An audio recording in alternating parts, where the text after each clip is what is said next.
అతి శ్రేష్ఠుడైన యేసుక్రీస్తు నామమున వాక్యం అంటున్న విశ్వాసులందరికీ ప్రభు పేరిట వందనాలు. మీరంతా క్షేమంగా ఉన్నారని తలంచి మీ ఆత్మీయ దేవసేకుడు బ్రదర్ తేజమయ్య. ఈరోజు మనం తెలుసుకోబోతున్న అంశం పేరు ఏంటంటే ఎవరిని బట్టి ఏమి జరిగినాం, ఎవరిని బట్టి ఏమి జరిగినాం అనే అంశాన్ని ఒకసారి మనం చూద్దాం. ప్రియదేవుని బిడ్డలారా, రోమిలికి రాసిన పత్రిక 2వ అధ్యాయము 21 నుంచి చదువుకుందాం. ఎదుటివానికి బోధించు నీవు నీకు నీవే బోధించుకునవా? దొంగిలించవద్దని ప్రకటించి నీవు దొంగిలించదవా? వ్యభిచరించవద్దని చెప్పు నీవు వ్యభిచరించదవా? విగ్రహములను అసహించుకును నీవు గుళ్ళను దోచదవా? ధర్మశాస్త్రమందు అతిశయించు నీవు ధర్మశాస్త్రమును మీరుట వలన దేవునిని అవమానపరచదవా? రాయబడిన ప్రకారము మిమ్మును బట్టియే కదా దేవుని నామము అన్యజనుల మధ్యను దూషించబడుచున్నది. దేవునికి మహిమ కలుగును గాక. ప్రియదేవుని బిడ్డలారా, రోమీయులకు పత్రిక రాస్తూ పౌలు గారు తన యొక్క హృదయంలో ఉన్న బాధను వ్యక్తపరిచినట్లు మనం ఇక్కడ చూస్తున్నాం. ఆయన వేదన, ఆయన భారము మనకి ఇక్కడ అర్థమవుతుంది. చాలా మంది యేసు ప్రభువును నమ్ముకున్న తర్వాత ఆయన దైవ గుణాలు, సద్గుణాలు కాకుండా సాతాను దుర్గుణాలు, సాతాను లక్షణాలు, సాతాను స్వభావం, సాతాను మనసు కలిగిన వారై మళ్ళీ వారు పాప ప్రాచీన స్వభావాన్ని అనుసరించి పాపాలు చేస్తూ దేవుని వాక్యాన్ని ప్రకటిస్తూ దేవుని మందిరానికి వస్తూ దేవుని యొక్క సన్నిధిలోనికి ప్రవేశించి ఆరాధన చేస్తూ మళ్ళీ దొంగిలించుచు, మళ్ళీ వ్యభిచరించుచు, మళ్ళీ అబద్ధములాడుచు, మళ్ళీ గొడవలు, కొట్లాట్లు, అనేక రకాలైన అసూయలు, పగలు, ద్వేషములతో నిండిపోయి ఉంటూ అనేక రకాలుగా మనుషులను వేధిస్తూ, కలవరపరుస్తూ, ఆందోళన చేస్తున్నటువంటి ప్రజల గురించి ఇక్కడ పౌలు గారు పత్రిక రాస్తూ మీరు చేసే ఈ పనుల వల్లే కదా అన్ని జనులలో లోకములో నా నామము, దేవుని నామము వ్యర్థమవుచున్నది, ఆయన నామానికి అవమానం కలుగుచున్నది, అన్ని జనుల మధ్య దూషించబడుచున్నది అని రాశాడు. దేవునికి మహిమ కలుగును గాక. ఈ యేసు ప్రభు వారిని నమ్ముకున్నటువంటి ప్రజలు చేసేటటువంటి తప్పుల వల్ల సంఘాలు కూలిపోతున్నాయి, కుటుంబాలు చెదిరిపోతున్నాయి, అనేక మంది మధ్య విభేదాలు, దేవుని నామానికి అవమానము, దేవుని నామము లోకంలో ఉన్న మనుషులదే మనల్ని చూసి ద్వేషించబడుతున్నది. దేవుని నామము ద్వేషించబడుచున్నది, దేవుని నామము తిరస్కరించబడుచున్నది, దేవుని నామము అవమానపరచబడుచున్నది, దేవుని నామము ఎక్కిరించబడుచున్నది, దేవుని నామము ఎగతాళి చేయబడుతున్నది.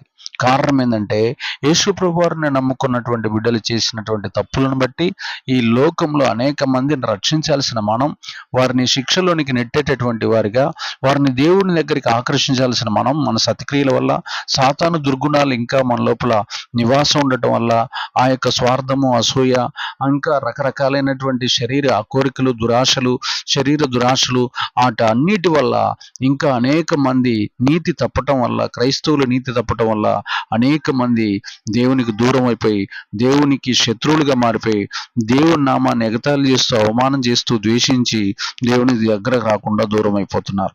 అందుకని మనము బ్రతికేటప్పుడు, మనం క్రైస్తవులుగా జీవించేటప్పుడు ఒక గొప్ప క్రీస్తు లక్షణాలు కలిగిన సేవకులుగా, విశ్వాసులుగా మనం జీవించాలి. అలా జీవించకపోతే మన దగ్గర కరుణ, జాలి, దయ, ప్రేమ, ఆప్యాయత, అనురాగము, మమకారము ఇలాంటివి లేకపోతే, న్యాయము, నీతి, ధర్మము ఇవి మన దగ్గర లేకపోతే ఎవరు యేసు ప్రభు వారి దగ్గరికి రారు అన్న సంగతి మనం గుర్తుపెట్టుకొని, యేసు ప్రభు వారి దగ్గర ఉన్న తగ్గింపు, వినయము, లోబడత, విధేయత, అర్థం చేసుకునుట, ప్రేమించుట, ఇవన్నీ మన లోపల ఉంటే అనేక మందిని మనం రక్షించదము గాక. ఇక రెండో విషయాన్ని మనం చూస్తే యోనా గ్రంథము 1వ అధ్యాయము 12వ వచనం మీరు చూస్తే, నన్ను బట్టియే ఈ గొప్ప తుఫాను మీ మీదకి వచ్చినని నాకు తెలిసి ఉన్నది. నన్ను ఎత్తి సముద్రంలో పడవేడి, అప్పుడు సముద్రము మీ మీదికి రాకుండా నిమ్మలించునని అతడు వారితో చెప్పాను. దేవునికి మహిమ, ఘనత, ప్రభావములు కలుగును గాక. యోనా గారు ఎప్పుడైతే దేవుని పేద తిరుగుబాటు చేశాడో, ఎప్పుడైతే నినివే వెళ్ళమంటే తర్షీషుకి వెళ్ళటం మొదలుపెట్టాడో, ఆ ఓడ మీదకి దేవుడు తుఫాను పంపించినట్లు, ఆ యొక్క సముద్రం మీదకి పంపించి అలలతోటి ఆ ఓడను పడగొట్టడానికి ప్రయత్నం చేసి చేసినట్లు దాన్ని అక్కడున్న ప్రజలు గమనించి ఓడలో నిద్రపోతున్న యోనా దగ్గరికి వెళ్ళి లేపినప్పుడు ఈ యొక్క భయంకరమైన తుఫాను తన వల్ల, తన యొక్క మాట వినని వైఖరి వల్ల, తన తిరుగుబాటు వల్ల వచ్చిందని గ్రహించి అక్కడున్న ప్రజలందరి దగ్గరికి వెళ్ళి పశ్చాత్తాపడి, నా వల్లే ఈ తుఫాను వచ్చింది కాబట్టి నన్ను ఎత్తి సముద్రంలో పడవేయండి, మీరు నిమ్మలించబడతారు, మీరు ప్రమాదాన్ని తప్పించుకుంటారు, మీ పిల్లలు మీరు ప్రాణాలు కాపాడుకుంటారని వారికి హితబోధ చేసినట్లు మనం బైబిల్లో చూస్తున్నాం. ఇలా సత్య సంబంధంగా మాట్లాడే వాళ్ళు చాలా తక్కువ మంది ఉంటారు. అందుకని ఆయన దైవజనుడయ్యాడు. చాలా మంది తమ తప్పులు కప్పిపెట్టుకుని చచ్చిపోవటానికే ఇష్టపడతారు, కానీ వారు మాత్రం తమ తప్పును బయటికి తీయరు. ఇక్కడ యోనా గారు తన తప్పును తాను బయటికి తీయటమే గాక తాను మరణించడానికి కూడా సిద్ధపడినట్లు తాను చావనైనా చచ్చిపోతాను కానీ ఇతరుల ఆత్మను నాశనానికి, మరణానికి అప్పగించాలని చెప్పి వారందరి కోసం త్యాగం చేసి ఆ సముద్రంలో పడవేయబడినట్లు కూడా మనం బైబిల్లో చూస్తున్నాం. దేవునికి సమస్త మహిమ ఘనత ప్రభావములు కలుగునుగాక. ఇలా తన తప్పును తాను ఒప్పుకున్నవాడు నీతిమంతుడిగా మార్చబడతాడు. యోనా గారిని బట్టి ఆ తుఫాను వచ్చినట్లు మనం బైబిల్లో చూస్తున్నాం. యోనా గారు తిరిగిబాటు, యోనా గారు దేవుని మాట వినని వైఖరి, అది దేవునికి ఎంత కోపాన్ని, బాధను కలిగించిందో, ఆ సముద్రం మీదకి దేవుడు అల్లకల్లోలాలను భయంకరమైన తుఫానును పంపించడానికి, దేవుడు ఆజ్ఞ ఇవ్వడానికి కారణమేందో మనం గ్రహించాలి. మన జీవితంలో కూడా దేవుని చిత్తానుసారంగా జీవించడం కంటే మన సొంత చిత్తాల ప్రకారం జీవిస్తూ అనేక రకాలైన ప్రమాదాల మీదకి తెచ్చుకుంటాం. ప్రేమ పెళ్లిళ్ళొద్దు అంటే ప్రేమించటం నేర్చుకుంటాం. ఇతరులను ప్రేమిస్తూ ఉంటారు. ప్రేమ పెళ్లిళ్ళు, సినిమాలు చూసి రకరకాలైన ప్రేమ పెళ్లిళ్ళు చేసుకుంటూ ఉంటారు క్రైస్తవులు. అనేక సునామీలు, అనేక ప్రమాదాలు, భీకరమైన తుఫానులు వారి జీవితాల్లోకి వచ్చి వారు యోనాలాగా కొట్టుకొని పోతారు. తాగుడు వద్దంటే తాగటం, వ్యభిచారం వద్దంటే వ్యభిచారం చేయటం, తప్పులు చేయొద్దంటే చేయటం, వ్యసనాలు వద్దంటే వ్యసనాలకు బానిసలు కావటం, ప్యాకాట వద్దంటే ప్యాకాట, ఏదైతే దేవుడు వద్దన్నాడు అదే పదే పదే పదే చేయటం, ఆ యొక్క వీడియోస్ చూడొద్దంటే అయ్యే చూడటం, సినిమాలు చూడొద్దంటే చూడటం, ఇలాంటి తప్పు మీద తప్పు చేసి చేసి చేసి అనేక రకాలైన తుఫాన్ల మీదకి తెచ్చుకొని వారితో పాటు వారి కుటుంబం, వారి యొక్క సమాజాన్ని కూడా చెడగొట్టే వారిగా ప్రభావితులు చేస్తారు. అందుకని ప్రియ దేవుని బిడ్డలారా, యోనా లాంటి తప్పు మనం చేయకుండా జాగ్రత్తగా ఉండాలి. ఆయనను బట్టియే ఆ యొక్క తుఫాను వచ్చిందని గ్రహించాడు. మనల్ని బట్టి ఎన్ని కష్టాలు, నష్టాలు ఇతరులకు జరుగుతున్నాయో మనం కనిపెట్టేదము గాక. ఇక మూడో విషయాన్ని మనం చూస్తే యోహాను సువార్త 4వ అధ్యాయం 39వ వచనం. యోహాను సువార్త 4వ అధ్యాయము ఒకసారి మనం చూస్తే యోహాను సువార్త 4వ అధ్యాయము 39వ వచనాన్ని ఒకసారి మనం చూద్దాం. నేను చేసినవన్నీ నాతో చెప్పినని సాక్ష్యం ఇచ్చిన స్త్రీ యొక్క మాటను బట్టి ఆ ఊరిలోని సమరయులు అనేకులు ఆయన యందు విశ్వాసం ఉంచిరి. దేవునికి మహిమ ఘనత ప్రభావములు కలుగును గాక. నేను చేసినవన్నీ నాతో చెప్పినవి సాక్ష్యం ఇచ్చిన స్త్రీ యొక్క మాటను బట్టి ఆ ఊరిలోని సమరయులు అనేకులు ఆయన యందు విశ్వాసం ఉంచిరి అని రాయబడింది. చూడండి, సమరయ స్త్రీ మాటను బట్టి అనేకులు యేసు ప్రభువారిని నమ్మారు. ఆమె చేసిన పాపాలన్నీ యేసు ప్రభువారు ఆమెకు చెప్పాడు. ఆమె ఎంతమంది స్త్రీలతో, పురుషులతో ఉంటుందో, ఎంతమంది భర్తలని మెయింటైన్ చేస్తుందో అక్కడ యేసు ప్రభువారు ప్రవచన రూపంలో ఆమెతో మాట్లాడి ఆమె పాపాన్ని ఒప్పింపజేసి ఆమె పాపపు కుండను వదిలేటట్లు చేశాడు. దేవునికి మహిమ ఘనత ప్రభావములు కలుగును గాక. చూడండి, ఆమె పాపాలు ఆమె ఎప్పుడైతే ఒప్పుకున్నదో ఆ ఊర్లో వారు కూడా నిజమే కదా, ఇంత ఘోరమైన పాపి కూడా మారిపోయి ఊళ్ళోకి వచ్చిందంటే, అసలు ఊర్లోకి రావడానికి కూడా ఆమెకు అర్హత లేదు, కానీ ఊర్లోకి వచ్చి మనకి ఇలా చెప్తుందంటే ఆమెలో మార్పు వచ్చింది. ఆమె తన పాపాలు తాము ఒప్పుకుంటుంది, ఆమె మారు మనసు పొందింది, ఆమె పాప క్షమాపణ పొందింది, ఆమె దేవుణ్ణి స్వీకరించిందని వారు గ్రహించి వారు కూడా యేసు ప్రభు వారు నమ్ముకున్నట్లు వారు కూడా యేసు ప్రభు వారి యందు విశ్వాసం ఉంచి యేసును అంగీకరించి పరలోకాన్ని స్వాధీనం చేసుకున్నట్లు మనం బైబిల్లో చూస్తున్నాం. చాలా మంది నిజాయితీ పరులు ఎప్పుడైతే యేసు ప్రభు వారు నమ్ముకుంటారో చాలా మంది తమ జీవితాల్లో మేము ఈ పాపాలు చేశామని సాక్ష్యాలు చెప్పినప్పుడు ఆ సాక్ష్యాల ద్వారా అనేక మంది కదిలించబడతారు గాక. మనం చెప్పే నిజాయితీ కలిగిన సాక్ష్యం ద్వారా అనేక మంది ప్రభావితులవుతారు. అందుకనే మనము యథార్థంగా మారినామని సాక్ష్యం చెప్తే గ్రామాలు, పట్టణాలు, అలాగనే రాష్ట్రాలు, జిల్లాలు కూడా మార్చే శక్తి సాక్ష్యానికి ఉంది. ఒక సమరయ స్త్రీ యొక్క సాక్ష్యం ఆ సుఖార్ అనే గ్రామం మొత్తాన్ని మార్చినట్లు మనం బైబిల్లో చూస్తున్నాం.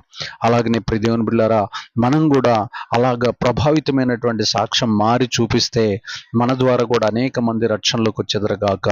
ఆ తర్వాత మీరు చూడండి, ఆదికాండం 30 అధ్యాయం 27 ఒకసారి మనం చూస్తే ఆదికాండము 30 అధ్యాయము ఆదికాండము 30 అధ్యాయం ఒకసారి మనం పరిశీలించి చూస్తే అక్కడ రాయబడిన మాట 27 30 అధ్యాయము 27 చూడండి. అందుకు లాబాను అతనితో, నీ కటాక్షము నా మీదనున్న ఎడల నా మాట వినుము, నిన్ను బట్టి యెహోవా నన్ను ఆశీర్వదించనని శకునము చూసి తెలుసుకుంటునని చెప్పాను. దేవునికి మహిమ ఘనత ప్రభావములు కలుగునుగాక. యాకోబును బట్టి లాబాను ఆశీర్వాదం పొందినట్లు మనం బైబిల్లో చూస్తున్నాం. లాబానే తన ప్రాంతంలో ఉన్నటువంటి జ్యోతిష్కుల దగ్గరికి, ఆ తర్వాత అక్కడ అవి చూసే హస్త సాముద్రికం చూసే వారి దగ్గరికి వెళ్ళి ఆయన ఆ జ్యోతిష్యాన్ని అడిగినప్పుడు, నీ ఇంటికి వచ్చినటువంటి నీతిమంతుడైన దేవుని తోడు కలిగినటువంటి వ్యక్తి అయిన యాకోబు వల్ల నువ్వు క్రమక్రమంగా అద్భుతంగా ఆశ్చర్యకరంగా ఆశీర్వదించబడుతున్నావని అతడు శకునము ద్వారా తెలుసుకున్నట్లు మనం బైబిల్ చూస్తున్నాం. అలాగే ప్రియ దేవుని బిడ్డలారా, దేవుని యొక్క పిలుపు కానీ, దేవుని యందు విశ్వాసం ఉంచిన మనము కానీ, దేవునిలో మన పాపాలు కడుక్కున్న మనం ఎక్కడ కాలు పెడితే ఆ గృహాలు, ఆ యొక్క కంపెనీలు, ఆ గ్రామాలు, ఆ పట్టణాలు, ఆ మందిరాలు ఆశీర్వాదకరంగా మార్చబడునుగాక. ఎవరైతే పాపాన్ని కడుగుకుంటారో క్రీస్తు రక్తం చేత వారు పరిశుద్ధులవుతారు. ఆ పరిశుద్ధులు ఎక్కడ కాలు పెడితే అక్కడ దెయ్యాలు పారిపోతాయి, రోగాలు కదిలిపోతాయి, మంత్రశక్తులు కాలిపోతాయి, చీకటి అంధకార దురాత్మ శక్తులన్నీ ఓడిపోతాయి. ఆ ప్రాంతం అంతా కూడా పరిశుద్ధమయంగా మార్చబడిపోతుంది. కాబట్టి యాకోబును బట్టి, యాకోబు మోసగాడై ఉండొచ్చేమో కానీ యాకోబు వెనకున్న దేవుడు అతనికి తోడై ఉన్నందున, యాకోబు ఏ స్థితిలో ఉన్నా కానీ అతనికి తోడుగా ఉన్నందున యాకోబు ఎక్కడ కాలు పెడితే అక్కడ ఆశీర్వదించబడినట్లు మనం చూస్తున్నాం. ఎందుకంటే యాకోబు తన పితరులైనటువంటి అబ్రహాము, ఇస్సాకును బట్టి అక్కడ ఆశీర్వదించబడినట్లు, అలాగే యాకోబుకు కూడా దేవుడు ప్రమాణం చేశాడు కాబట్టి ఆ ప్రమాణాన్ని బట్టి దేవుడు అతనికి తోడుగా ఉండి అతన్ని ఎబ్బోకు రేవు దగ్గర మార్చివేసి, అంతకంటే ముందు అతను ఎక్కడికైతే సంచరించాడో ఆ స్థలాలన్నింటిలో అతనికి తోడుగా ఉండి అతన్ని ఆశీర్వదించినట్లు మనం చూస్తున్నాం. హృదయం మారింది, ఆ హృదయము ఎబ్బోకు రేవు దగ్గర మారింది, కానీ అతని జీవిత పరిస్థితులు అతనుకు దేవుడు తోడై ఉన్నందున ఆయన ఎక్కడికి వెళ్తున్నా అక్కడ మారినట్లు మనం బైబిల్ చూస్తున్నాం. ఆ తర్వాత మనం చూద్దాం ప్రియ దేవుని బిడ్డలారా, ఒకసారి మనం చూస్తే ఆదికాండం 18 అధ్యాయము 26 ఆదికాండము 18 అధ్యాయము 26 ఒకసారి మనం చూస్తే అక్కడ రాయబడినటువంటి మాటలు మనం పరిశీలించుద్దాం. యెహోవా సొదొమ పట్టణములో 50 మంది నీతిమంతులు నాకు కనబడిన వారిని బట్టి ఆ స్థలమంతటిని కాయుదునన్ను. చూడండి ప్రియ దేవుని బిడ్డలారా, నీతిమంతులను బట్టి పట్టణానికి రక్షణ కలుగుతుందని వాక్యం ఎంతో స్పష్టంగా తెలియజేస్తుంది. ఆదికాండం 18 అధ్యాయము 26 ఎంతో స్పష్టంగా దేవుడు అబ్రహాంతో మాట్లాడినట్టు మనం బైబిల్లో చూస్తున్నాం. నీతిమంతులు ఉంటేనే పట్టణానికి రక్షణ, క్షేమము, పట్టణానికి ఆశీర్వాదం. నీతిమంతులు లేకుండా ఏ పట్టణంలో అయితే లంచగొండులు, మోసగాళ్ళు, వ్యభిచారులు, దొంగలు, దోచుకునేవారు, దోపిడీ చేయవారు ఏ పట్టణంలో అయితే ఉంటారో ఆ పట్టణం సొదొమ గొమొర్రా పట్టణం లాగా నాశనం అవుతుంది. ఏ పట్టణంలో అయితే శరీరాన్ని ఎరగా చూపించేటటువంటి సినిమా యాక్టర్లు, మోసాలు చేసేటటువంటి వ్యాపారస్తులు, ఉతికలు కోసేటటువంటి రాజకీయాలు చేసేటటువంటి దుర్మార్గులు ఎవరైతే ఎక్కడైతే ఉంటారో ఆ పట్టణం కొన్ని రోజులకి కనుమరుగైపోతుంది. కానీ ఎవరైతే నీతిమంతులతో పట్టణము, పరిశుద్ధులతో పట్టణం నిండిపోయి ఉంటుందో ఆ పట్టణం రక్షణగా, ఆ పట్టణం క్షేమంగా, ఆ పట్టణం ఆశీర్వాదకరంగా ఉంటుందని వాక్యం ఎంతో స్పష్టంగా తెలియజేస్తుంది. చూడండి ప్రియ దేవుని బిడ్డలారా, 2 సమూయేలు గ్రంథము ఒకసారి మనం చూస్తే 2 సమూయేలు గ్రంథం ఒకసారి మనం పరిశీలించుద్దాం. ఎవరిని బట్టి ఏం జరిగిందో మనకి వాక్యంలో ఎంతో స్పష్టంగా రాయబడింది మనం చూస్తున్నాం. చూడండి 2 సమూయేలు గ్రంథము ఒకసారి మనం పరిశీలించి చూస్తే 2 సమూయేలు గ్రంథం 21 అధ్యాయము 21 దావీదు కాలమున 3 సంవత్సరములు విడవకుండా కరువు కలగగా దావీదు యెహోవాతో మనవి చేసెను. అందుకు యెహోవా ఇలాగ సెలవిచ్చెను, సౌలు గిబియోనీయులను హతము చేసిన గనుక అతనిని బట్టియు నరహంతకులకు అతని ఇంటిని వారిని బట్టియు శిక్షగా ఈ కరువు కలిగెను అని రాయబడింది. గిబియోనీయులు చాలా అమాయకులు, నీతిమంతులైతే వారిని చంపేసినట్లు సౌలు వారిని చంపినందున వారి యొక్క మొర్ర, వారు చేసినటువంటి ప్రార్థన దేవుడు ఆలకించి ఆ యొక్క దావీదు కాలంలో 3 సంవత్సరాలు విపరీతమైన కరువు వచ్చినట్లు మనం చూస్తున్నాం. నీతిమంతులను చంపితే కరువులు, సునామీలు, భూకంపాలు, అనేక రకాలైనటువంటి అమాయకులను, ఎలాంటి తప్పు చేయనటువంటి వారి మీదకి పోయి దాడి చేస్తే వారు చేసే ఘోష దేవుడికి వినబడి కరువులు సంభవిస్తాయని వాక్యం ఎంతో స్పష్టంగా తెలియజేసింది. సౌలు చేసిన పాపం, సౌలు చేసిన మోసం, సౌలు చేసిన నరహత్య, సౌలు చేసిన దగ వల్ల దేశం మొత్తం మీదకి కరువు వచ్చినట్లు బైబిల్లో రాయబడింది. అది ఆయన బ్రతికున్నప్పుడు రాలేదు, కానీ దావీదు గారు రాజుగా చలామణి అవుతున్న కాలంలో ఆ కరువు సంభవించినట్లు, ఆ తీర్పు భూమి మీదకి వచ్చినట్లు మనం బైబిల్లో చూస్తున్నాం. చూడండి, ఆయన కొద్ది మందిని చంపించినందుకు దేశం మొత్తం మీదకి కరువు వచ్చినట్లు మనం చూస్తున్నాం. ఎక్కడో ఇరాన్లో ఈ ఇజ్రాయెల్కి ఇరాన్కి యుద్ధాలు జరిగితే ఆ యుద్ధాల ప్రభావం మన యొక్క గ్యాస్ పొయ్యిల మీద పడినట్లు, అలాగే పాపం యొక్క ప్రభావం మన పిల్లల మీద, మన తరముల మీద పడుతుంది. మనం ఇవాళ చేసే తప్పులు అది ఎవరికి కనబడకుండా వచ్చేమో, కానీ దాని ప్రభావం ఖచ్చితంగా పితరుల పాపములు పిల్లల మీద పడుతుంది. ఇప్పుడు నువ్వు చేసే ప్రతి దోషము నీ యొక్క భవిష్యత్తు మీద పడుతుంది అన్న సంగతి మనం గుర్తుపెట్టుకొని ఏ రోజుకి ఆ రోజు పరిశుద్ధులుగా ఉండటం నేర్చుకున్నదాము గాక. చూడండి, సౌలు తనకు అధికారం ఉందని, పదవి ఉందని విడిగా ఇతరులను నరికాడు. దానివల్ల వారి ప్రాణాలు ఘోష దేవుడు ఆలకించి దేశం మొత్తం మీదికి, దేశంలో ఉన్న ప్రజలందరి మీదికి, దేశంలో ఉన్న సర్వజీవి మీదికి 3 సంవత్సరాలు కరువు పంపించినట్లు మనం బైబిల్లో చూస్తున్నాం. అందుకనే దుర్మార్గులైన వ్యక్తులు రాజులుగా చలామైనప్పుడు దేశాల మీదకి కరువులు, కాటకాలు, ఇరుకులు, ఇబ్బందులు వస్తాయని వాక్యం ఎంతో స్పష్టంగా మనకు తెలియజేస్తుంది.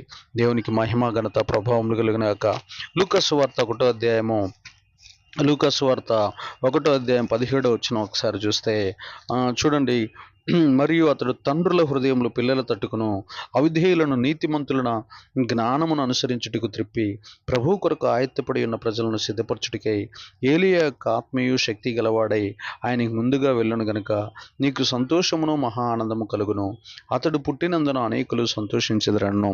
బాప్తిస్మిచ్చు యోహాను పుట్టినందున అనేకులు సంతోషిస్తారని, అతని వల్ల ఆ దేశం అంతట్లో కూడా చాలా మంది ప్రజలు ఆనందిస్తారు, సంతోషిస్తారని అక్కడ వారి యొక్క తండ్రి గారైన జకర్యాతో చెప్పిన దేవదూత చెప్పినట్లు మనం బైబిల్లో చూస్తున్నాం. దేవునికి మహిమ, ఘనత, ప్రభావములు కలుగును గాక. చూడండి ప్రియదేవుని బిడ్డలారా, ఇక్కడ సమరయ స్త్రీ వల్ల అనేక మంది యేసు ప్రభువారిని విశ్వసించారు. యాకోబు వలన లాభాను ఆశీర్వదించబడ్డాడు. నీతిమంతులు ఉంటే సొదొమ గొమొర్రా పట్టణం నాశనమయ్యేదే కాదు. సౌలు చేసినటువంటి పాపాల వల్ల ఇజ్రాయెల్ దేశం మొత్తం మీదకి కరువు వచ్చినట్లు మనం బైబిల్లో చూస్తున్నాం.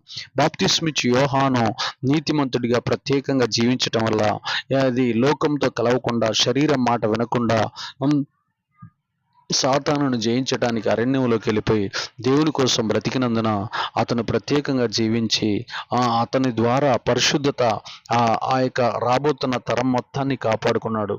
తన యొక్క 30 సంవత్సరాల వయసులో పరిచర్య చేసి ముందున్న తరాన్ని మొత్తం తన ప్రత్యేక జీవితం ద్వారా, తన పరిశుద్ధత ద్వారా, తన నీతి ద్వారా, తన దైవ భయము ద్వారా, తనలో ఉన్నటువంటి రోషము ద్వారా, తనలో ఉన్నటువంటి ప్రార్థన జీవితం ద్వారా, తనలో ఉన్నటువంటి దైవికమైన గద్దింపు ద్వారా రాజులను గద్దించి, రాణులను గద్దించి, సైన్యాధిపతులను, శాస్త్రులను, పరిచయులను, అనేక మందిని, పండితులను, పామురులను అందరినీ గద్దించి వారి పాపాలను ఒప్పింపచేసి వారికి బాప్తీసాలు ఇచ్చి వారిని పరలోకం చేర్చాడు.